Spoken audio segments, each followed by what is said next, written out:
Hello everybody, welcome back to another video. I'm hoping you guys are all having a fantastic day. So today's upload we'll be talking about this potentially very large Christmas winter storm, and there have been quite a bit of changes, but there still overall will be a large winter storm. In fact, I think it has grown in intensity, but obviously we'll go over that in detail in today's video. Before we get any further, I have two things to say. If you, firstly, obviously enjoy this channel, consider checking out the videos, consider subscribing. I'm a weather enthusiast, hobbyist, and I like talking about the weather, so consider doing that if you would like. And liking the video also supports, especially if you are a returning viewer. Now, I have been getting a comment from one viewer asking for a shout out. He's a duck hunter and has been just wanting to get a shout out, so shout out to you. Thank you so much for watching my videos. It truly means a lot. I'm actually surprised that my videos can be even of use to anyone. Jokes aside, thank you so much for watching, and I could shout anyone else out in the future, not specific channels, but just maybe things that you're associated with, like duck hunting. So shout out to you, and thank you so much for being a viewer. Otherwise, let's get into this video. By the way, I do also want to encourage you guys, if you have anything to ask, any comments to leave down below, or you want to ask anything, just leave them in the comments down below. I usually get to most comments. I see all, but sometimes I don't answer all, depending on the time I have, but consider doing that. But let's get into this. Let's start off by looking at the GFS. Let's switch the region to the continental United States. So we are including all of our friends in the US and portions of southern Canada. Yesterday I got a few comments asking why I still think this is a major storm even if it's in southern Canada. Well, the thing is that I have Canadian viewers, so I mean that could make sense if you are from the US, and why am I forecasting for Canada? I do both, US and Canada, especially since it's on the same viewer map. You'd see the same range, and you know, otherwise if I weren't getting Canadian viewers, that would be a waste of my time, but since I am, obviously I will do so. So notice that right now the GFS is showing quite a bit of scattered rain and snow across much of the United States, right? Really nothing too significant, and what we have is a clipper going down from Minnesota into portions of Wisconsin. And to be honest, these clippers are very hard to predict. They usually don't end up producing a lot of snow, right? They do sometimes produce a bit more than expected. The National Weather Service mentioned that in the office, or in their forecast discussion from their office today in Chicago, but again, that holds true for all regions. So this is what it looks like as on the radar as of, let's see right there. Well, as of right now, and you can see that it's relatively well made. It's snow across Fargo into western Minnesota, eastern North Dakota, and this will continue sliding down. Again, 2 to 3 inches across the path, nothing too significant. The further north you go, probably the heavier amounts. Again, heavy is all relative. 2 to 3 inches is probably the heavier amounts with this system. Also, I do want to point out we do have a bit of snow across the northeast. Again, the models did underperform a bit on that as well. If you're to take a look at the HER model, which is the high resolution model, does the best job usually with short range information. Notice Vermont, New Hampshire under some snow, right? It definitely has a mention of it, and it continues pushing that into Maine. But if you were to take a look at the radar right now, it is a bit more impressive than that, and it has been going on for quite a while. You can see across New Hampshire, Vermont. So I haven't looked at the snowfall amounts, but I'm assuming some 2 to 3, even higher amounts of snow are possible if they haven't fallen already. And again, taking a look at the clipper, notice it's pretty well developed, and the HER model, this is what it shows compared to, you know, at 5, which is right now it's 5. So again, a bit underdone, but overall I think the models have a good handle. I would say that really the heaviest snow swath will probably be really into southern Wisconsin, Michigan, right there. And again, heavy is all relative, 2 to 3 inches, and I wouldn't be surprised if Chicago could even get in 1 to maybe 2 under the heavier locations. All right. With that out of the way, these little small events we have going on currently, let's go on a little bit further out and take a glance at the Christmas winter storm, which is probably why you guys clicked on this video, right? But I do have to go over those smaller things as well, as those are relatively important, especially since they're going on now. So we have it already starting to show its signs. The storm across the west, very heavy rainfall is on its way for Washington, Oregon. They do have flood watches, flash flood warnings, and flood advisories. All of that is associated with the heavy rain that will be coming in.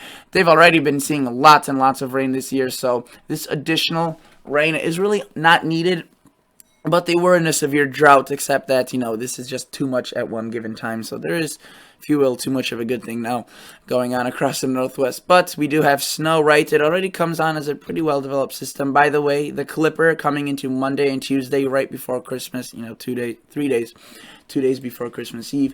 Notice Ohio gets a bit of that rain, snow. That I wouldn't take for granted, that rain. It looks as if they could be a bit more leaning towards the cold, and especially under heavier rates, we could have enough support from the atmosphere to turn that over to snow. Even if it does, very light amounts, nothing significant. What we watch is obviously this system. Notice that what it does, as I mentioned a couple days ago, it pretty much creates this very strong wind gradient with this high pressure that is pretty large, pretty strong, right? And this low pressure is also relatively strong. But one by themselves wouldn't be able to create such a mess, but them combined, I mean, you could see these winds are very strong, and in this case, they're blowing from the south, right? So quickly, Illinois, Wisconsin, Iowa, Missouri will be probably most likely getting a lot of locations into the 40s, maybe even the 50s in a relative short amount of time, because these things will be hauling, right? And now this is where things get interesting. This snowstorm, the GFS takes it a bit further towards the north. You can see the low pressure all the way by International Falls, the Canadian-U.S. border. But the snow extends well into North Dakota, Minnesota, and it does have a bit of a cutoff, obviously. Notice, to the north, equally as strong winds because, well, there's a high pressure to the north associated with the cold air, right there. And these two things, again, create blizzard conditions. So blizzard conditions will be likely. And again, if you have a blizzard, you don't really need heavy snow in order to create a miserable situation or a powerful storm, I guess, feeling, if you will, because the winds are a good factor of a winter storm, and in this case they will be probably more significant than the snow itself. The GFS, you can see, doesn't paint out more across the upper Midwest. However, I do want to show you other models. This range is pretty big still. Notice what it does do is it really races a cold front, a pretty strong cold front, a lot of precip from the Gulf of Mexico, and it slams it into Kentucky, Ohio, Indiana, Tennessee, West Virginia, Pennsylvania, Ohio. So a lot of these locations won't be seeing ridiculously heavy snow, but enough to see a white Christmas, 1 to 2, maybe 3 inches, if the GFS scenario plays out accurately. Now notice it moves into the northeast. Really coastal areas miss out, but relatively, even maybe DC, Virginia, Maryland, Pennsylvania, New York, southern New York, maybe even New York City getting an inch possibly for that white Christmas criteria. But notice that then moves on and brings a lot of cold air. So the winds will be one thing, right? But in terms of snowfall, the GFS keeps relatively lighter amounts, at least for the U.S. side, and heavier things for Canada, especially into western Ontario and southern Manitoba. Very heavy amounts of snow. That's stretching a bit into the northern plains. Then notice maybe an inch to 2 inches, even 3 across Kentucky, Tennessee, southern Indiana. So that's a potential for a white Christmas across these locations. Notice though it skips right over Minnesota, Nebraska, North Dakota, Iowa, Illinois. And the Northeast also seeing some pretty decent amounts of snow into Quebec, the province Quebec, but Quebec City with this, the city of Quebec could also be looking at a white Christmas. And how this exactly sets up, could maybe even hook Ottawa, Montreal, Toronto also seeing snow out of that most likely. But again, that is just one model run, or one model. And each model shows its different little things. Let's go back to MSLP and precip, right? So we take a look at the simulated radar again and take a look at the Canadian model, CMC. Back to hour 6 and push this forward. Notice we see that light snow and that clipper. Same thing really. The Canadian does a relatively similar job to the rest of the models. And again, shouldn't be too significant of events. But we have that northwestern system coming. Lots of precipitation across Washington, Oregon, Idaho, Montana. Again, we see those very strong winds across much of the southern United States. Well, sorry, extending from the southern United States all the way into Canada and then kind of wrapping around, and very strong winds on the backside. So this is the Canadian model. Notice what it does is it brings this low pressure way further to the south. If you recall, the GFS had it way up here, right? So this is almost like a 500, 600 mile difference, which is a ton. Sometimes all you need is a 50-mile difference in order to create a big change, and in this case it's a 600-mile difference, which is quite ridiculous, but it is still a bit away. But again, hopefully we start getting more resolution with these models as we push forward. Notice what it does. More snow for areas like North Dakota, South Dakota, northern Minnesota, and South Dakota. Again, they still see snow, but lighter amounts. More impressive across Kansas, or Nebraska, South Dakota, Iowa, Kansas, maybe extreme northeastern Kansas. But notice the winds equally as strong in the backside. That will make it feel pretty miserable. Rain across Wisconsin and into Illinois, Iowa before transitioning over to some snow. And while it does have a cold front, the Canadian, it's a bit slower. But that allows for more of that rain to transition to snow as that cold air catches up and pretty much pressures it into turning over to snow. And notice that places like Kentucky, Tennessee, still having that shot of seeing a snowy Christmas, or Christmas Eve in this case, with the Canadian just a bit less impressive. But again, how that all unfolds is interesting to see. Ohio seeing snow, Pennsylvania, I mean, look at that right there. It really intensifies just into the Appalachian Mountains, and then into portions of the Northeast. It sends another low pressure up. This thing will be, again, a huge wind maker, lots of cold air behind it, and a ton of rain across the Northeast if something like the Canadian comes true. Now, the GFS shows a fair amount, but the Canadian takes that even a step further, and you can see it shows those yellow colors, which would be concerning, especially with all the recent snowpack they've had. That could be a flooding concern. While the title does read Christmas Winter Storm, right, for some across the Northeast, this might be a Christmas absolute flooding. Flooding Christmas. I mean, look at that, December 25th. Rain, I know, I could feel you. I'd rather be in Chicago with no snow, but at least it's cold rather than rain on Christmas. But I recall 4 years ago when we had a thunderstorm on Christmas Day here in Chicago. It was, I think, Winter Storm Europa. I mean, goodness, that was 4 or 5 years ago. I'm still surprised I remember that winter storm. There was a blizzard across the plains, but rain across the Chicago area, and that's, I think, was one of my first weather videos I ever created. But all right, let's get back on track. Notice that the Canadian brings this low pressure pretty far to the north, obviously allowing very cold air to dive into Georgia, Alabama, Mississippi. No snow associated with that. And by the way, just to let you guys know that even after this system, things look very active. So see, the Canadian includes a clipper, right, potentially developing into something, and then more snow, rain, depending where. So, and all the models have that trend. So definitely exciting, and we'll have to keep an eye on for that. In terms of total snowfall from the Canadian model, let's take this back. Right there, this is the most accurate, and notice that for Minneapolis, for example, that would be a white Christmas. Much of northern Iowa into Nebraska, South Dakota, North Dakota, enough to see that white Christmas. Even maybe northern Illinois, northern Indiana, maybe northern Missouri, depending on how it unfolds. The UP seeing very heavy amounts of snow by the Northwoods and into Michigan, lighter amounts, excluding the lakes where there could be some very heavy lake enhancement with that Arctic blast afterwards. Kind of separate from that snowstorm, but maybe up to a foot of snow across the snow belts. And then notice Kentucky, Tennessee, maybe also seeing that white Christmas potential. And the Appalachians could definitely pick up quite a bit of snow from that, including areas like Pittsburgh, maybe Cleveland, Erie, also some lake enhancement. So good news for you guys. That looks to be pretty good for the lakes and just for, in general, ice fishing, all that, all those winter recreational activities. But this is the Canadian, again, just one model. And if we were to take a look at the GFS Parallel, which is an improved version of the GFS, you can see it shows something way different than the GFS and also different than the Canadian. It shows snow across similar locations, and this is what it would be, 27th. Notice the northeast seeing some snow, the mid-Atlantic, really not Virginia, like the GFS showed, further towards the west. But Minneapolis, North Dakota, South Dakota, Nebraska, more of Kansas, Wisconsin, Iowa, and quite a bit into southern Canada, and the large cities of Ontario, Toronto, Montreal, and Quebec would be also seeing pretty good amounts with the GFS Parallel. And just to play it out for you, we will see some pretty remarkable differences. This was the first run from the GFS Parallel in the last 3 days. It kind of took a break, if you will, a winter break. Yeah, that was obviously a joke. It was just probably a data inflow, or something was up with it, maybe adjusting it, right? But this is going to become the operational one, I think, come 2021. I don't know exactly when. So notice the clipper, right? We do have a bit of snow across the northeast. Relatively all forecasted, then obviously very strong winds.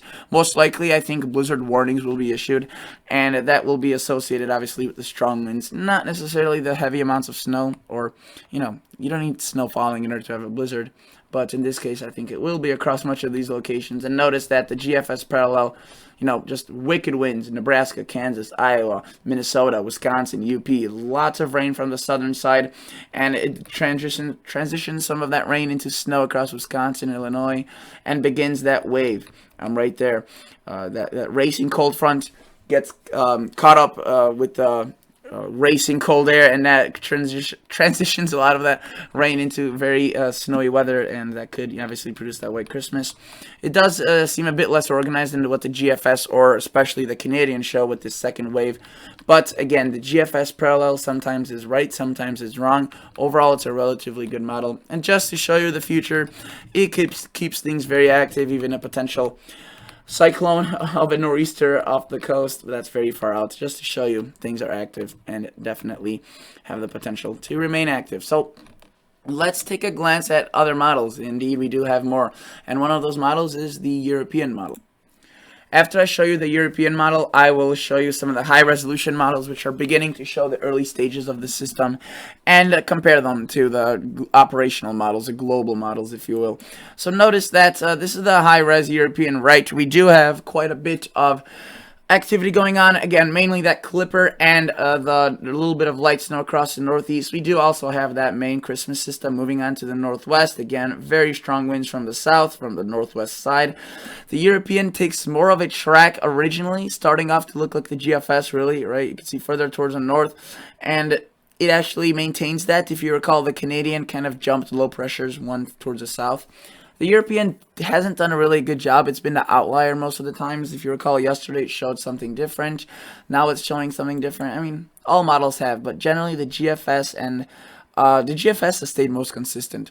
But it doesn't have that much support. But again, it's kind of it's going to be interesting to see. But notice it develops that cold front, right, similar to the GFS.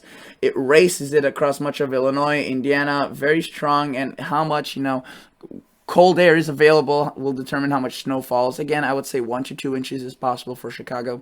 So not a major snowstorm for maybe Chicago or Indiana in terms of snow, or Ohio maybe, or Kansas, Iowa, Missouri, right? But the wind will make it feel pretty miserable, and there will be other locations that will be seeing a major snowstorm. Mainly upper Midwest, it seems, with most other models, excluding the European. And notice the European does deliver, again, very heavy rain, so similar to the Canadian. Does still show that burst of snow for Kentucky, especially eastern portions of Kentucky and Tennessee. But again, don't be discouraged by this. It's far out, and I don't think a single model has a good handle over this. They all have moderate handles, if you will. Kind of average. But notice even Cleveland area, obviously seeing some snow. This develops into, again, another wind cyclone, very heavy rain, and obviously that lake effect is pretty well spinning there. And the European, you can see, keeps things active quite as well. So taking a glance at some of the other models that we have, I'm taking a look at the total snowfall. I was about to go over to the high res, but this is the European. So notice, heavier amounts by the lakes, right? Not significant really across the upper plains. Southern Canada, yes. Not really Minnesota or North Dakota.